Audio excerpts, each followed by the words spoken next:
Hello, hi. Is it recording? If you were ever wondering what the setup looks like, this is it. I have my decaffeinated coffee. Ambulance. When I have my decaffeinated coffee, my books, my computer, my mic when it does work, and then the camera goes on this lovely stand. So, and then now that it's winter, I actually need to put on the light. Let me make this like this. Hello, guys. So welcome back to today's episode. Today's episode is kind of a life dilemma I'm having lately, but when is it not? When is it not a life dilemma? I feel like this entire podcast and YouTube channel is a collection of all my breakdowns. Yeah, that's basically it. Actually, I should name it a collection of breakdowns. I feel like it actually gives an example of what the podcast actually gives you, just like a bunch of breakdowns about different parts of my life. My breakdown of the week, actually of the month, actually no, my breakdown of the year. We're gonna call this the breakdown of the year because I've been worried about this. I have physical proof on my journal because I was rereading it the other day that I've been worried about this specific subject since the beginning of May 2024. And it's just gotten really, really bad by December because by March 7th, this girl's officially graduated from uni. I mean, the papers will come in later, like the official diploma, and my official ceremony is in August, but technically according to the UK government, because according to my visa, I am done by March 7th legally with uni in my undergraduate years. Which is so fun and exciting for me, especially for someone that does not understand what's going to happen with her life, because I have an abnormal life. When I say I have an abnormal life, I say I do not have a stable home. My stable home is London in my little cute apartment that I thought I would have for a year. But turns out the UK government has other plans for me and my visa. And because I decided to be a girl boss and finish uni way earlier than they thought I would, they're like, whoa, whoa. Girl, you did it way before we thought. So we're going to change your end date. So now you're going to be kicked out of the country earlier than you thought because you were so smart that you had to just skip through classes, you know? You just had to graduate early. Like, how dare you? So that's what I'm doing. I decided to graduate early. I honestly would not take it back because I think it is what it's meant to be for me. But at the same time, how dare I put myself in this situation willingly? But yeah, so I am graduating uni way earlier than we all thought, we all predicted. Which is, you can, when I was in a job interview last week, wow, that car went crazy. When I was in a job interview last week, they were like, that's so impressive. And I was like, is it? All I did was take A-level US history, A-level English literature, and then another A-level, and then 3 APs, and then a couple AS, and then I had to take a summer course in Boston because they were going to take out my computer science minor. Unless I did it in the summer, I was never going to be able to finish it before they took it out of the curriculum. So I was basically forced by peer pressure in high school and the curriculum of my specific minor being cut short by everyone to graduate early. Anyways, it's just me complaining. The first 3 minutes of this entire podcast has just been me complaining. But let's look at the bright side of things, okay? Bright side is I am graduating. Let's all appreciate the fact that I'm graduating. I am graduating at freshly 20 years old. Lucia will be 20 years old as of March 7th. The time that I actually walk graduation, it will be in August. I am predicting for it to be... Oh my god, I'm predicting because literally I don't know when my graduation ceremony is and if I am even going to be able to go. Anyways, my actual graduation ceremony is in August, and I'm predicting it for it to be probably the week of my birthday, which is August 24th, because every single year past that I've looked online has kind of fallen in that same week. Except 1 year that was the beginning of August, but most years they've been doing it the same week of my birthday, so I'm guessing I'm gonna graduate the week that I turn 21. So your girl is graduating very, very young. And that means she's being pushed to the workforce very, very young, because I do want to do a master's, but I think it's way too young for me to be putting myself in a room with a bunch of 25-year-olds that have had work experience and, know a little bit more about how the system works. Plus, do I look like I know what I want to do for a master's? Exactly. That's what I thought. No, I have no clue what I want to do for a master's. I have no clue. Absolutely no clue. So I will be finding a job. And you are probably thinking, wow, that is awesome, Lucia. That is so grown up of you. You are going to be ahead of the game career-wise, starting your career so early at 20 years old. Yeah, so think about the logistics of that. Even though it's been kind of getting there, I don't want to jinx it, so I'm not going to say anything, but I'm kind of getting, somewhere in the job search. And I am looking to be moving to Madrid. The problem is, when do I move to Madrid, because housing, visa, where do I go between that time period? Do I go back to Miami? But my parents are moving out of Miami. Where are my parents moving to? That's a great question. I would like to know as well. And they would like to know as well. Yeah. Anyways, back to the whole point. You're probably thinking, that's so great, Lucia. You're starting your career so young. Yeah, think about the logistics of that. Think about the fact that I want to move to... I'm not from Madrid. I've done a summer in Madrid. I have friends from Madrid, but they're from Madrid and they live and work outside of Madrid. I've met these people from Madrid outside of, their territory, which means that they don't live, in their territory, and I want to move to their territory. So imagine moving to a city by yourself where you don't know one. Yes, I do know one person, and I'll figure out a way to, have a social life apart from that. But it takes time. It takes time to build your group of people that you trust, a group of people that you click with properly. It takes a while, and I experienced it in London. It took me a full first semester to figure out what worked for me, what didn't work for me. Could arguably say that the first year in London was absolute shit when it came to social wise, and then I got it together second year. And I'm okay if it's like that in Madrid. I'm okay if the first year it just isn't too great social wise, and then I find my rhythm. But I think I'm just traumatized from my first year in London. But I'm still choosing to put myself through that because I am not scared, and I decide to put myself in that situation, even though I could just pay for a graduate visa, because I do have a graduate visa for 2 years in the UK if I just had to pay for it, because that's the UK for you. After Brexit, you have to pay for everything. If I decide to spend an atrocious amount of money for 2 years in the UK, and I stay where all my friends are staying, but I decide to YOLO and move out because I can never be content with anything in my life. And think about this. Think about the logistics of me moving to a whole new country. Well, it's literally Spain. I'm from Spain, but I didn't grow up in Spain. Most of my life, I grew up in the US. So think about the logistics of a little Spanish Canarias girl that spent her entire life in the US and then moved to the UK, now moving back to her home country where she was there till she was 10 years old. Moving to the continent, because I'm from the islands, moving to the continent, moving to a city that I know Madrid pretty well, but I'm not from Madrid, and having to find, her own little space in the city where she's probably going to be working with a bunch of 30-year-olds. Isn't that so exciting for me? Because that's so exciting for me. What's so exciting about graduating 20 and 21 years old is the fact that the workforce is not prepared for me at all. They don't see me coming. The fact that it's not that I don't think I have the skills to overtake all these people in the office that are way older than me. It's not that. It's that I genuinely think I am going to just become besties with the 30-year-olds. I think me and the 30-year-olds will be like this. And we're just going to bond. And I'm going to attend their baby showers. And they're going to attend my 21 blackout birthday. I'm kidding. I'm actually the least amount of person to ever do a blackout for their 21st birthday. I generally don't drink alcohol at all. And if I do, it's just not... We just hit the mic. And if I do drink alcohol, it's just not that much, to be honest. I'm the least amount of... I'm the least likely to actually do 21 shots. I cannot even do one shot. I've also, that's another dilemma in my life lately. Let's get into my dilemmas in my life at this point. My other dilemma in my life right now is the fact that I have realized how much of a grandma I am, which leads to the topic of today's episode. It's been 9 minutes. It's been 10 minutes, and I still haven't actually said what the topic of this episode is. Today's episode, this one's a mess, but I'm kind of in the vibe. This one, today's episode centers around my age.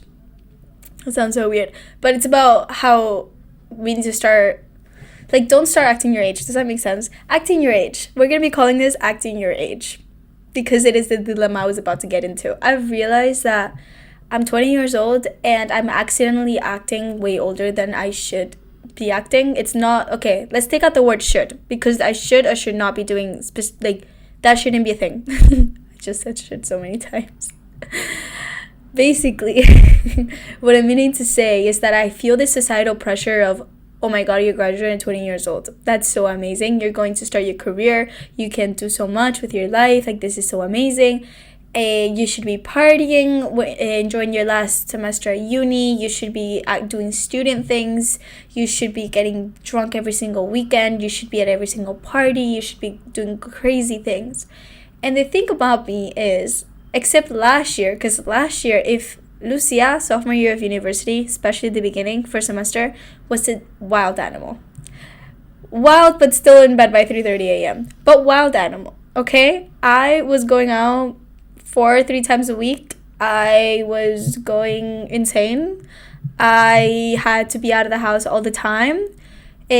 Some people know the context of why that was a thing. Some people don't know the context. I'm not going to explain the context. All I'm going to say is Lucia had a good old time. She had a great time. Lucia was living her best life. She was at the club at the time. She was having the best time. Was she drinking? Half the time she was drinking, half the time she wasn't. The 2 times I have blacked out in my life were during that period of my life. And that's been it. I've never really blacked out before because I've never really gotten drunk to that point before. I barely even get tipsy. One could argue I barely even get tipsy. Now, I'm 20 years old. I should be getting tipsy. According to the United States of America, I should not even be drinking until I'm 21. That means I should be entering my feral era at 21, which means starting August of 2025, I should be entering my feral era, according to the United States and the Constitution. This girl should be going crazy with alcohol starting 21, because that's when I'm supposed to start drinking. And according to my Spanish side, I should be a party animal. I should be partying until like 10 a.m. because that is what Spanish people do. Now, where did that go?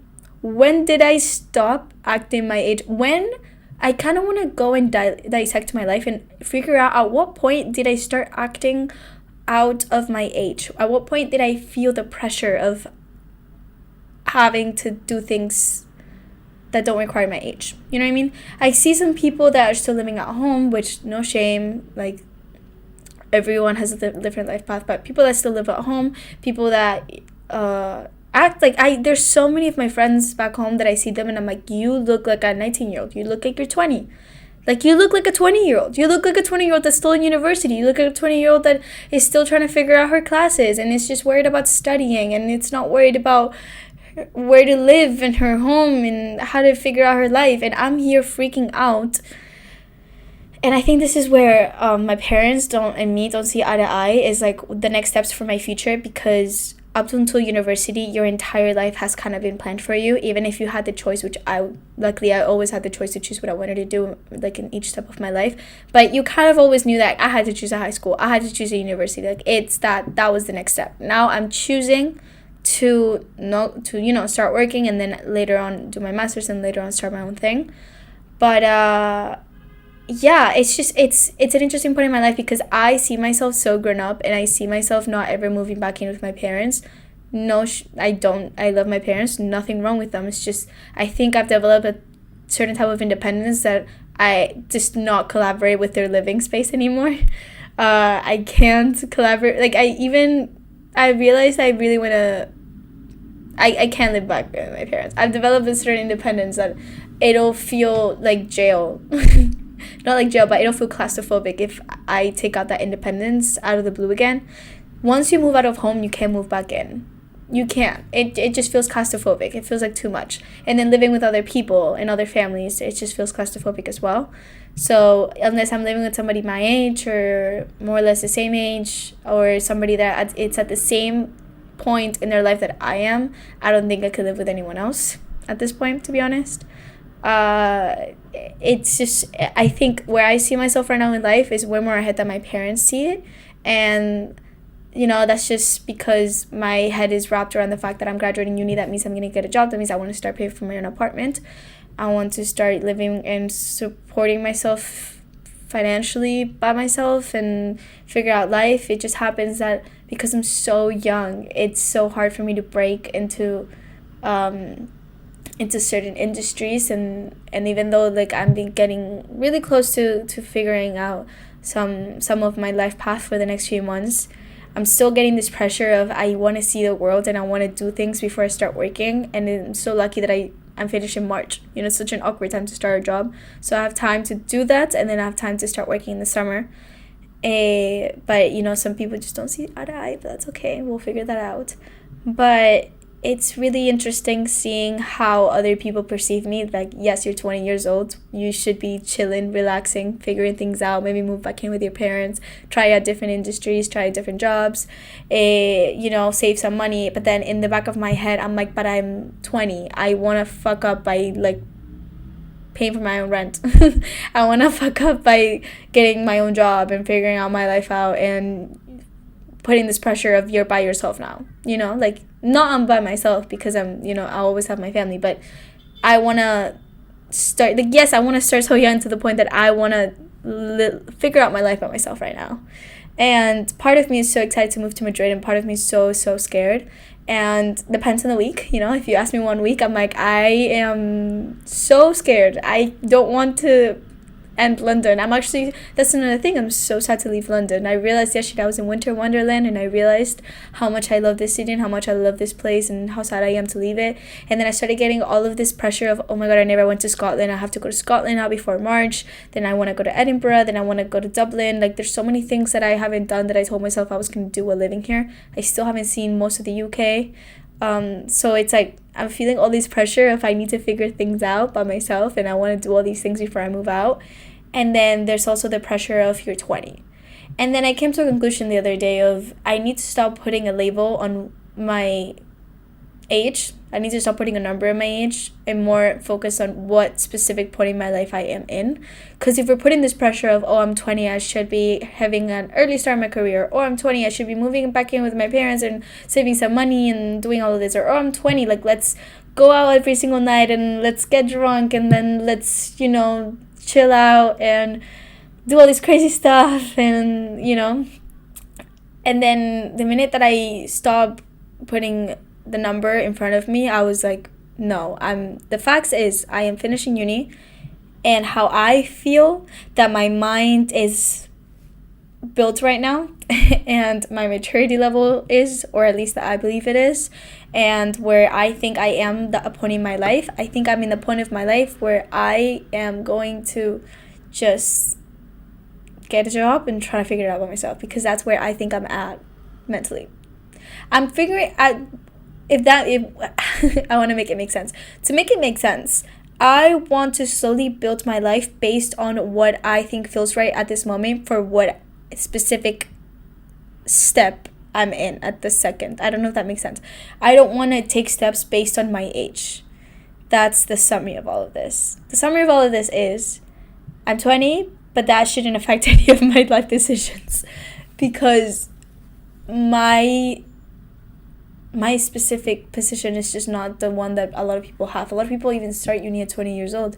A lot of people take some years off. A lot of people take gap years. I would love to take a gap year. Now, do I look like I have the money to take a gap year and just travel around the world and not make any money and live my best life? No, I don't. That would actually give me anxiety, because I would hate to spend my parents' money like that. I would hate to rely on somebody else for money like that. I hate asking for money, point blank. Yeah, and then I also have this problem. I'm just ranting here. I also have this problem where I put so much pressure on myself to do so much. So, I talked about this before, but for most of my life in the US, I never left the US. I stayed in the US my entire life. I did not my entire life, but like there were a period of like 4 to 5 years that I didn't leave the US, and we did road trips from the US. So I'm very lucky that I have seen most of the US. But when it comes to like European countries, that's something that I prioritize when I moved to London, to be able to explore. And I have been so good at doing new things, seeing new towns, seeing new cities, seeing new countries in Europe, and I'm been really, really proud of myself for that. I feel like I'm really, learning a lot. But I feel so behind when it comes to Asia, when it comes to South America, and it's so interesting because I feel like I have been to South America even though I haven't, because I grew up in Miami, so I know so much about Colombia and Venezuela and like Chile, Argentina. Like I know so much about all these countries, and Brazil too. I have a lot of Brazilian friends, but I've never actually been there. Like I can tell you so much about their culture, but I cannot tell you that I've been there. So I feel this like pressure of I haven't been places. Like I want to go to places. Like I love traveling. I think one of my biggest passions in the world is traveling. And I haven't been traveling. I haven't been learning about people's histories. I haven't seen many important sites that I want to see. I haven't been hiking in places I've been wanting to hike. There's so many things that I want to do and that I haven't done. And then I feel this pressure of when else am I going to have all these months off before I start working? So why not do it now? So then I feel this pressure of, oh my God, I have to start making money right now so I can go do that in like 2-3 months. And then I feel this pressure of like, but that's not enough. But what if I just need to do a small internship before I get an actual job? Or what if I need to do this? What if I didn't do that?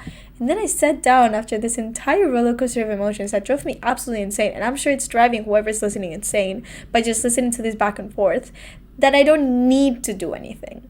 There's no specific path that I need to take. In fact, nobody is supposed to be in this situation right now. Actually, no. Let me take that back. Everyone's going to be in this situation regardless of age. Again, we're going back to the whole point that we're taking out age out of this entire equation, and we're just focusing on what specific period in time you are right now mentally.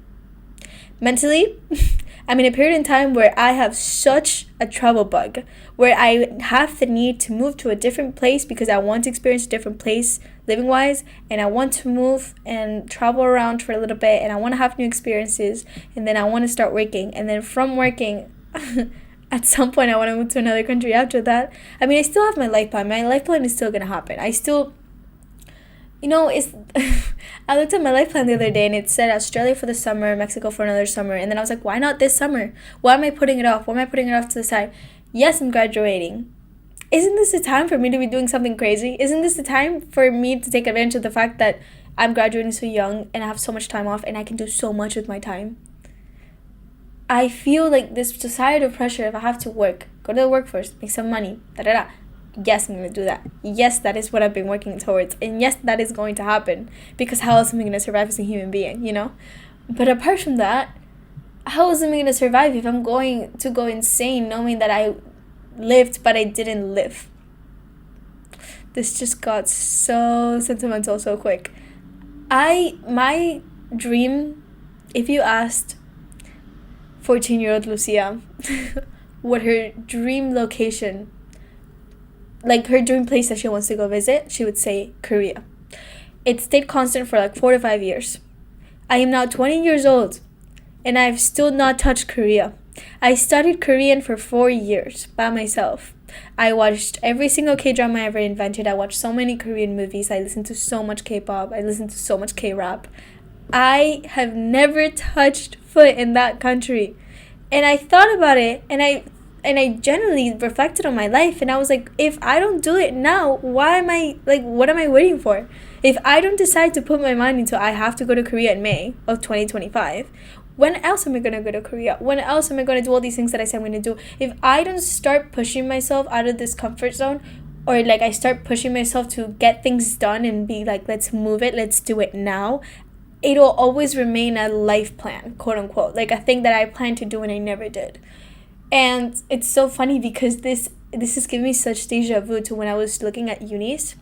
When I was in between Paris, London, or California, or Florida, and everyone was telling me, go stay in the U.S. The U.S. is amazing. The U.S. will give you so much opportunities. The land of the free, land of the freedom, the American dream. And then I decided to do a 180 and tell my parents, you immigrated here? Great, that's amazing. I'm going back to Europe.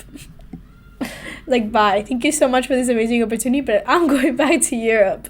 And I decided to move back I moved to Europe, but I moved to the UK, which is a new country, but still I moved back to Europe. While they were like, hello, America, like, we moved here, like, this is supposed to be the place for opportunities. Why are you leaving the opportunities behind? I was going to study in Silicon Valley, like, hello, the money's here, like, where are you going? Lucia, like, wake up. And I decided, like, bye. I want to go to Europe. when I decided to go to the UK, it was generally because I wanted to see the world, and I was telling myself, if I don't move out now, I'm going to go to UF. I'm going to end up living in Miami for the rest of my life, and I'm never going to end up moving out of the US. I knew it. I knew it, quite frankly. The fact that if I decided to stay and study in the US for university, I was never going to move out of the country. I would go, obviously, traveling, but I'll never actually step foot and like get an apartment or a house or anything outside of the US. I knew that was gonna happen. I knew I was gonna stay an American citizen for the rest of my life, and I was gonna live there for the rest of my life. And I told myself, this is the defining moment. If I decide to move out of the country, this is the moment that I tell myself, you are going to be able to do so much. And I think that's why I have such a big pressure on myself right now, finishing uni, of you made the big move. You moved because you knew that making this move will lead you to making more moves. This is now the moment in time where you're not going to get comfortable and you're going to move again.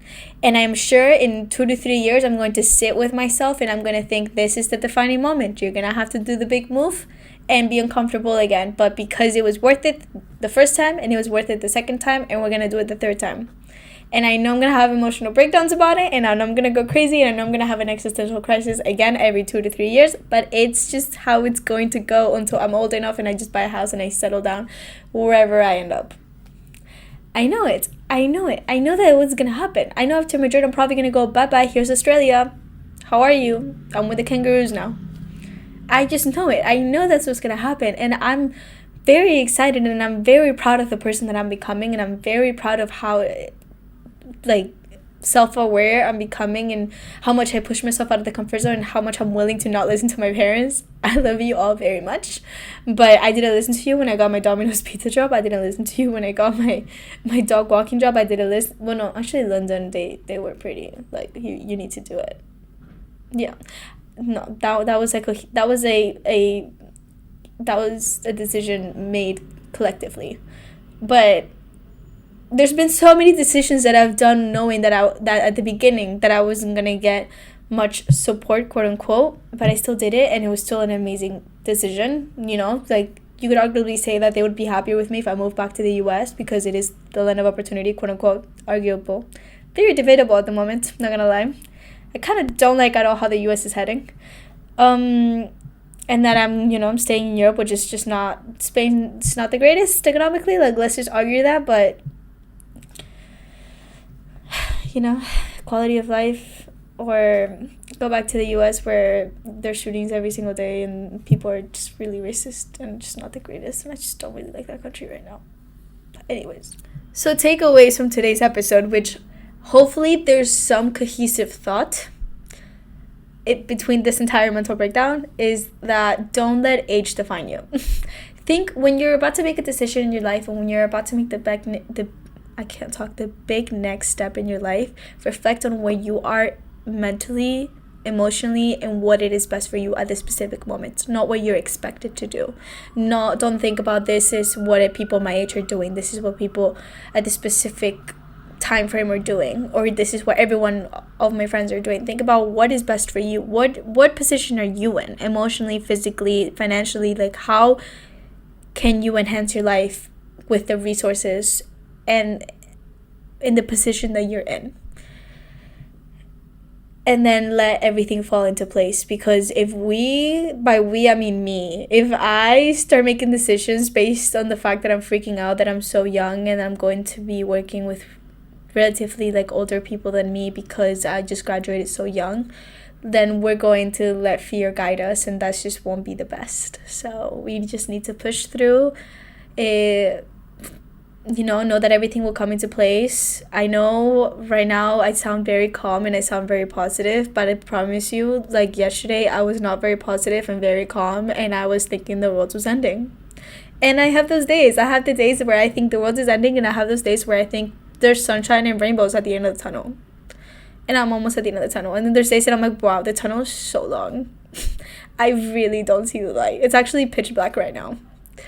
But yeah, so I hope you guys enjoyed today's episode. It was kind of all over the place, but I think it kind of made sense. Thank you all for listening, and I'll see you guys next week. Ciao.